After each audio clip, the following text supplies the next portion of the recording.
VGP Meren Kingdom, ECR, Injambakkam, Chennai. தனது சொந்த தொகுதியான எடப்பாடியில் பரப்புரை செய்த அதிமுக பொதுச் செயலாளர் கே பழனிசாமி உணர்ச்சி வசப்பட்டு கண் கலங்கினார். முதல்வர் அதிமுக பொதுச் செயலாளர் என்ற அடையாளத்தை கொடுத்தது எடப்பாடி தொகுதி மக்கள் என கூறிய அவர் அனைவரது பாதத்தையும் தொட்டு வணங்குவதாக நிகழ்ச்சியோடு தெரிவித்தார். நான் இந்த நிலைக்கு உயர்ந்ததற்கு காரணம் இங்க இருக்கின்ற மக்கள் தான்.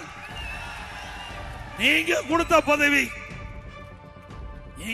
பதவி உங்கள் வீட்டில் ஒருவனாக இருக்கின்றேன்.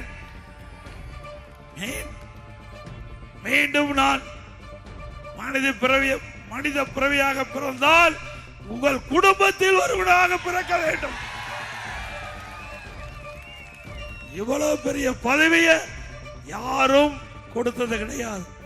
ஒரு நாட்டினுடைய முதலமைச்சர், கட்சியினுடைய பொதுச் செயலாளர், இரண்டு அடையாளத்தையும் கொடுத்தவர்கள் இங்கே குழுமி இருக்கின்ற நம்முடைய பெரியோர்கள், தாய்மார்கள், இளைஞர்கள் அத்தனை மக்களுக்கும் பாதம் தொட்டு பணிந்து வணங்குகின்றேன்.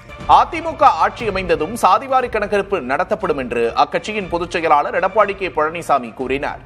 சேலம் மாவட்டம் ஜலகண்டாபுரத்தில் தேர்தல் பரப்புரையில் ஈடுபட்ட அவர் அதிமுக ஆட்சியில் தொடங்கப்பட்ட ஏரிகளுக்கு நீர் நிரப்பும் திட்டம் விரைவாக செயல்படுத்தப்படும் என்று கூறினார். இன்றைய தினம் மத்திய அரசாங்கம் இந்தியா முழுவதும் ஜாதிவாரி கணக்கெடுப்பு எடுக்கப்படும் என்ற அறிவிப்பை வெளியிட்டுவிட்டது. அதன்படி தமிழகத்தில் அதிமுக ஆட்சி அமைந்தவுடன் ஜாதிவாரி கணக்கெடுப்பு எடுக்கப்படும். காலையில் இந்த திட்டத்தை துவக்கி வைக்கிறேன், 100 ஏரி திட்டத்தை துவக்கி வைக்கிறேன். மாலையில் தேர்தல் அறிவிப்பு வந்துடுது, அதனால அதை நிறைவேற்ற முடியல.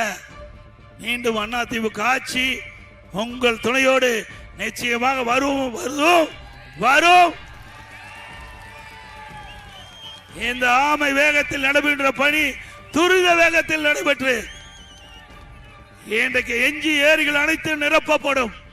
VGP Meren Kingdom, ECR, Injambakkam, Chennai.